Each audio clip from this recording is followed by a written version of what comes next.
Now, we realize through the years, some people take those booklets that we have, and then they start looking through the programs, and they just look where they meet the requirements, and then they decide on a study program. They don't even know exactly what you are going to do with this program, but they meet the requirement. That is the wrong way to go. We get way too many first-year students at the beginning of each year, ending up at the university for a month or two, and then they drop out because they are in the wrong study field. And you can do something about that. Because you are still at school, you can go and do your homework, and that is why I'm glad that you are here, because this is now part of your homework. Take time to go and decide first, before you even look at the study program. Decide for yourself, what would you like to become one day? In what career would you like to be one day? And that's a difficult decision. And only you can make that decision, and it's good because you must take ownership of that.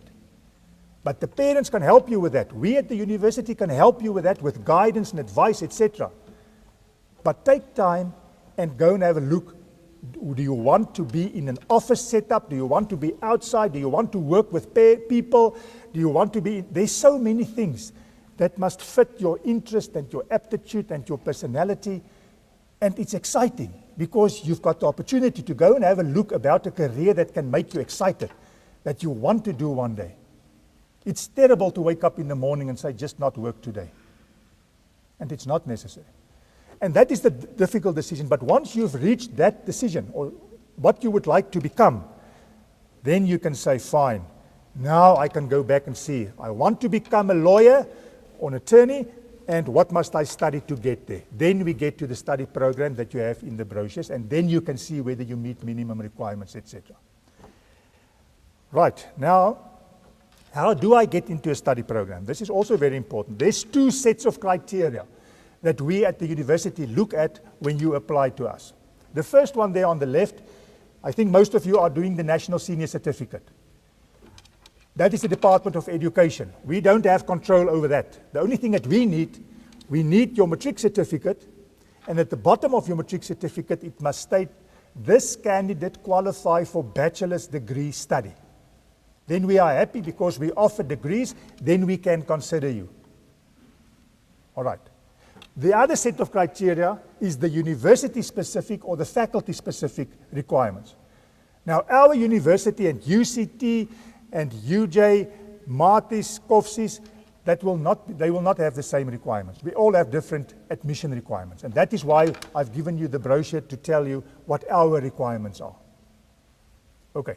If we look at the first one just quickly, I'm not going to take a lot of time here, but you already picked your subjects for the year that you are currently in, your subject package. And you had your 7 subjects where 4 of them is compulsory and the other you have electives. The important thing for us is that list, what we call the designated subjects.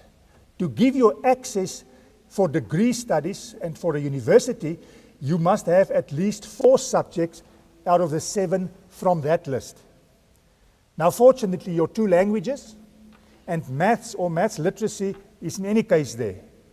So you already have 3 subjects from that list, so you only need 1 more subject from that list to qualify for tertiary studies.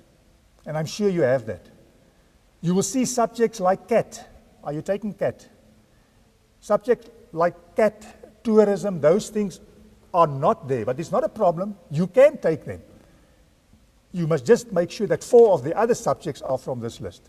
And then the important thing that you read there in yellow at the top, in 4 of the subjects from this list, you must have a minimum of 50% average. Otherwise, you will not qualify for degree studies. So it's all coming back to what I said initially. The most important message today from my side, you must perform academically. Make sure your marks as high as possible, and then all the parts of the puzzle will then fall into place as you go along and you want to apply with us.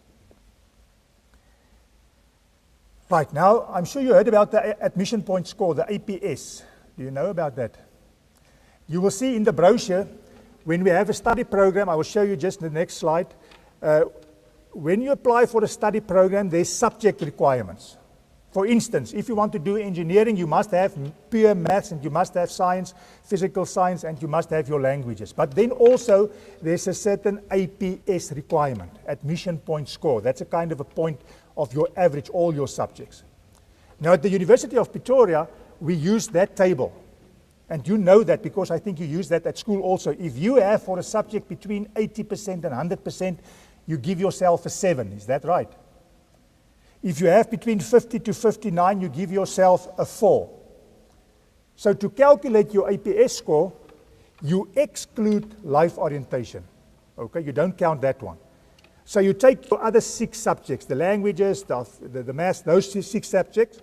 You look at the percentage that you get in those subjects, and you read off a score on this table. This table is in your brochures. And then when you have all the scores of all the 6 subjects, you add them up, and the total that you get, that is your APS score. Now you will see, if you look in the brochure for medicine, APS must be 35. For BA law, your APS must be 30. So they have different APS scores. So you must make sure that you meet the APS score of that particular program that you are interested in, and that means then that you meet the requirement and your application will be considered. Just note, I said your application will be considered.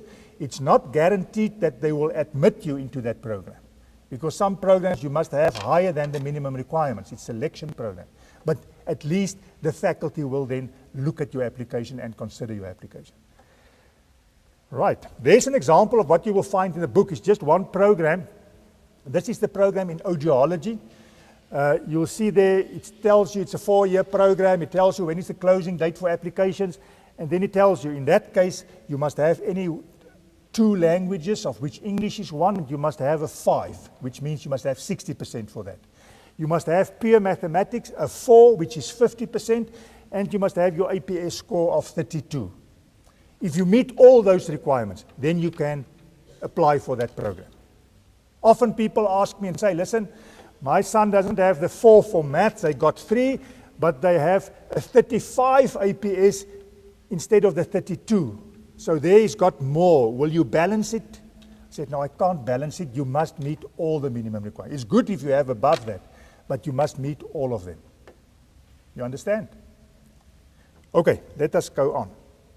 Mathematics and mathematic literacy. I know there's some of you, or are there people with maths lit here, or is it only maths? Can I just have an indication? Okay, otherwise I'm not going to use time then. So you've got all maths, it's fine. If you have mathematics, stick to your mathematics, because if you don't have the mathematics, then there's some programs that you cannot apply for, like medicine and the BSc in the engineering. However, if there's people with mathematics literacy, also not a problem, because there are a lot of programs still that you can apply with if you have mathematics literacy. I just want to explain to you quickly the difference between selection programs and open programs. When you look in your brochure, you will see there's some programs like medicine, architecture, the arts, drama, those music kind of programs that have early closing dates, end of May or end of June. The moment your program has an early closing date, that means it's a selection program. It means we are number limited. We can't take a lot of students in those programs. So we will wait for all the applications to come in until that closing date, and then the selection will start. And that selection will be based on your marks, but it may also include things like interviews, auditions, national benchmark test, all those extra things that they will take into consideration. And when they are done with that process, they will add up all the scores and they get a ranking order, and then they will place you in the program until the program is full, and the rest will be placed on a waiting list. That is a selection program. Fortunately, most of our programs are open programs, which is the programs with a late closing date. You will see it's end of September. That means there's lots of space. Okay, not so much that it can't get filled up, it can, but I mean there's lots of space. So they don't want, or they don't wait for all the applications to come in. The moment you apply and you meet the minimum requirement, they only look at your marks, then they will provisionally admit you. So it can mean that if you apply in March now for next year, within 3 weeks you will be notified you've already been provisionally admitted for the open program. While for the selection programs, you will have to wait until the end of the year before you get an answer. Good, I quickly want to, the extended programs, I've already spoken about that. You will see we offer extended programs in engineering, natural and agricultural sciences, the BSc, in the economic and management sciences, the BCom, humanities, and then in veterinary science. But you will get the details of the extended programs also in your brochure. I'm not going to waste time there. Quickly, the national benchmark test, and this is now more relevant for the grade 12s, but it's very important for the grade 12s. The national benchmark test is not a University of Pretoria test. This test was compiled by the University of Cape Town, but all the universities in the country use this test as a kind, or this test results as a kind of a benchmark result. So for certain programs with us, for instance, the extended program in engineering, and also all the health sciences, the maths, the medicine, dentistry, all those programs, it's compulsory to write this test because it is used for the selection. In medicine, for instance, your school mark will count 60% of your ranking score, while the NBT will count the other 40%. So it's a high percentage. But the faculty will communicate with you when you should write this test. It's written at the University of Pretoria. You will book your space to write it there. For most of our programs, the NBT is not compulsory. But we really recommend from our side that everybody write that test, because we at the university use that mark to help you to get into study programs. Let me give you an example. Last year, quite a number of people applied for engineering for this year with their grade 11 results. They needed 70% for maths. They did 70. They got that in grade 11, and they were provisionally admitted. Right, now they think, I'm in. But when they wrote their matric end exam last year, they had this terrible paper 2 in mathematics. And when the matric results were released early in January this year, they no longer have the 70% for maths. Now this guy's got 68% for his maths. And the implication is we can't admit him, because our requirement is 70%. And we had to tell him, sorry, we can't take you. And that person is without a study program. If that person did write the national benchmark test in his grade 12 year, and he did well in the maths sub-test, we could use that NBT result to keep him in the program, even though he doesn't meet the minimum requirement for maths with his grade 12 result. So can you see how we use the NBT to assist you? So please go and write that NBT in any case. Just a hint from my side, the NBT is clear, very clear in the brochure. You go onto their website and you book your space at the university. It's on a Saturday to go and write it. Just a little tip from our side, go and book your space as early as possible. I think they open up here in April when you can book your spaces. You go and book it as early as possible, because there's a lot of people who want to write it, but you book your space for as late as possible. Why I say that? Because the mathematics test that you are going to write is based on your school mathematics.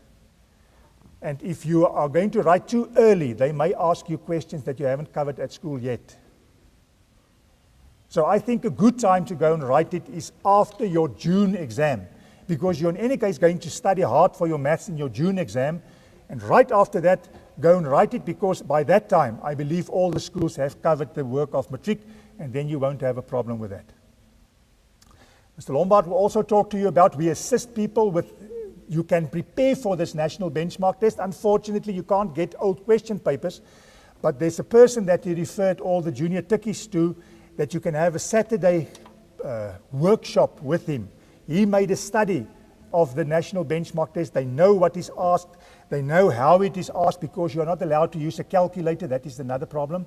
But they can assist you and train you and prepare you to go and write the national benchmark test. So maybe that is an option to make sure that you will do well in this test. Right, that is just, I'm sure some of you that are in grade 12 were also with us last year with our grade 11 top achievers function. We are going to have it this year again.